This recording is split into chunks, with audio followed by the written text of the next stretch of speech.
Chapter 1 of How Proust Can Change Your Life, Not a Novel, by Alain de Botton, published 1997. Chapter 1 How to Love Life Today. There are few things humans are more dedicated to than unhappiness.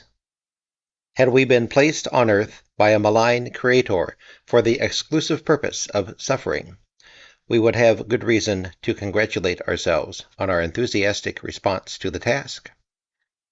Reasons to be inconsolable abound. The frailty of our bodies, the fickleness of love, the insincerities of social life, the compromises of friendship, the deadening effects of habit. In the face of such persistent ills, we might naturally expect that no event would be awaited with greater anticipation than the moment of our own extinction. Someone looking for a paper to read in Paris in the 1920s might have picked up a title called L'Intransient. It had a reputation for investigative news, metropolitan gossip, comprehensive classifieds, and incisive editorials. It also had a habit of dreaming up big questions and asking French celebrities to send in their replies. What do you think would be the ideal education to give your daughter? Was one. Do you have any recommendations for improving traffic congestion in Paris? Was another.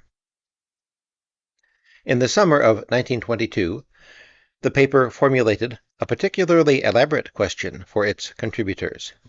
Quote, An American scientist announces that the world will end, or at least that such a huge part of the continent will be destroyed, and in such a sudden way, that death will be the certain fate of hundreds of millions of people.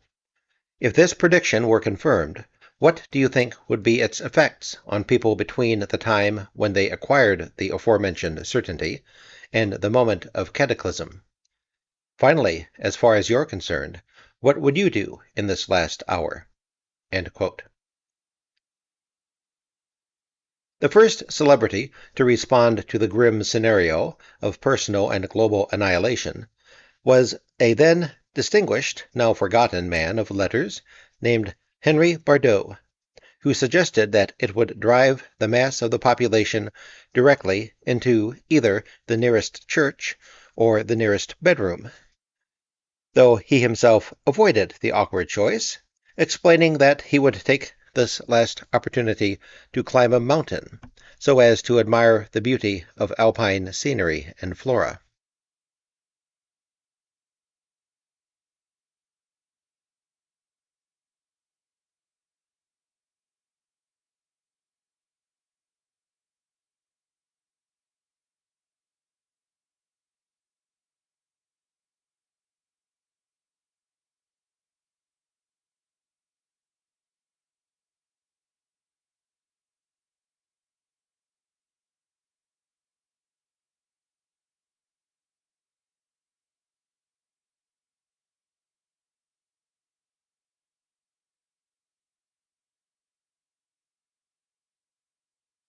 Another Parisian celebrity, an accomplished actress called Berthe Bovy, proposed no recreations of her own, but shared with her readers a coy concern that men would shed all inhibitions once their actions had ceased to carry long-term consequences.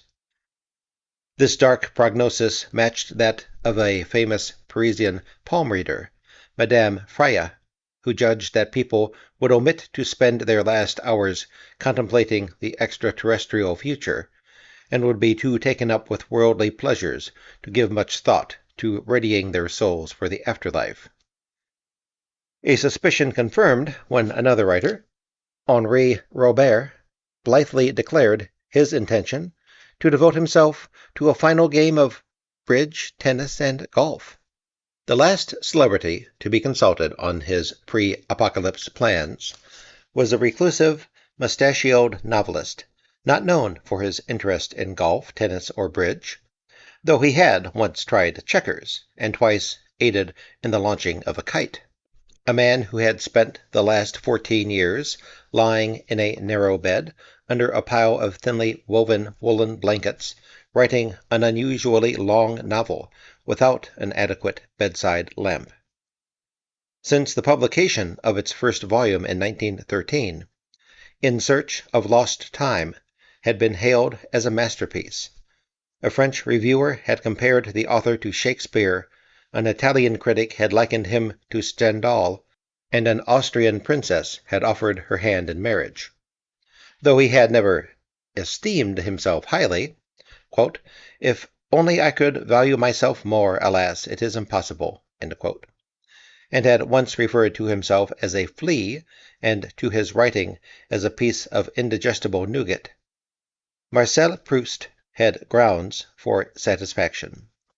Even the British ambassador to France, a man of wide acquaintance and cautious judgment, had deemed it appropriate to bestow on him a great, if not directly literary, honor, describing him as the most remarkable man I have ever met, because he keeps his overcoat on at dinner. Enthusiastic about contributing to newspapers, and in any case a good sport, Proust sent the following reply to L'Intransigeant and its catastrophic American scientist, quote, "I think that life would suddenly seem wonderful to us if we were threatened to die, as you say. Just think of how many projects, travels, love affairs, studies our life, hides from us, made invisible by our laziness, which, certain of a future, delays them incessantly. But let all this threaten to become impossible forever, how beautiful it would become again. Ah, if only the cataclysm doesn't happen this time, we won't miss visiting the new galleries of the Louvre, throwing ourselves at the feet of Miss X, making a trip to India. The cataclysm doesn't happen.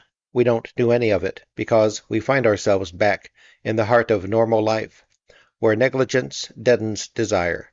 And yet we shouldn't have needed the cataclysm to love life today. It would have been enough to think that we are humans, and that death may come this evening." End quote. Feeling suddenly attached to life when we realize the imminence of death suggests that it was perhaps not life itself which we had lost the taste for so long, as there was no end in sight, but our quotidian version of it. That our dissatisfactions were more the result of a certain way of living than of anything irrevocably morose about human experience. Having surrendered the customary belief in our own immortality, we would then be reminded of a host of untried possibilities lurking beneath the surface of an apparently undesirable, apparently eternal existence. However, if due acknowledgment of our mortality encourages us to re-evaluate our priorities, we may well ask what those priorities should be. We might only have been living a half-life before we faced up to the implications of death. But what exactly does a whole life consist of? Simple recognition of our inevitable demise does not guarantee that we will latch onto any sensible answers when it comes to filling in what remains of the diary. Panicked by the ticking of the clock, we may even resort to some spectacular follies. The suggestions sent by the Parisian celebrities to L'Intransigeant were contradictory enough. Admiration of alpine scenery, contemplation of the extraterrestrial future, tennis, golf.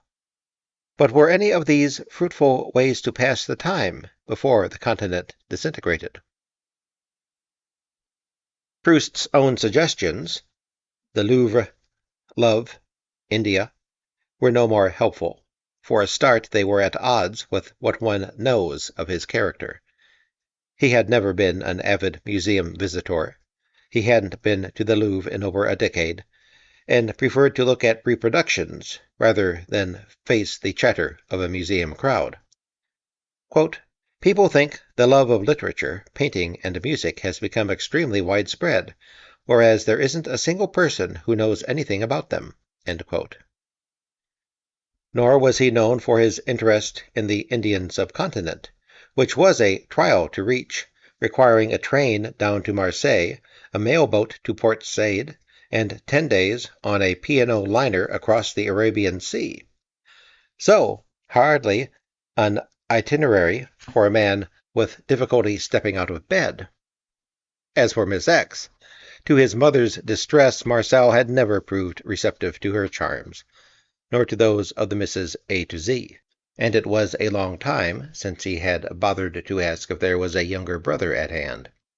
Having concluded that a glass of well-chilled beer offered a more reliable source of pleasure than love-making. But even if he had wanted to act according to his proposals, Proust turned out to have little chance. Only 4 months after sending his answer to L'Intransigeant, having predicted that something like this would happen for years, he caught a cold and died. He was 51. He had been invited to a party, and despite the symptoms of a mild flu, he wrapped himself in 3 coats and 2 blankets and went out all the same. On his way home, he had to wait in a glacial courtyard for a taxi, and there caught a chill. It developed into a high fever that might have been contained if Proust hadn't refused to take the advice of doctors summoned to his bedside. Fearing that they would disrupt his work, he turned down their offer of camphorated oil injections and continued to write, failing to eat or drink anything besides hot milk, coffee, and stewed fruit. The cold turned into bronchitis, which snowballed into pneumonia.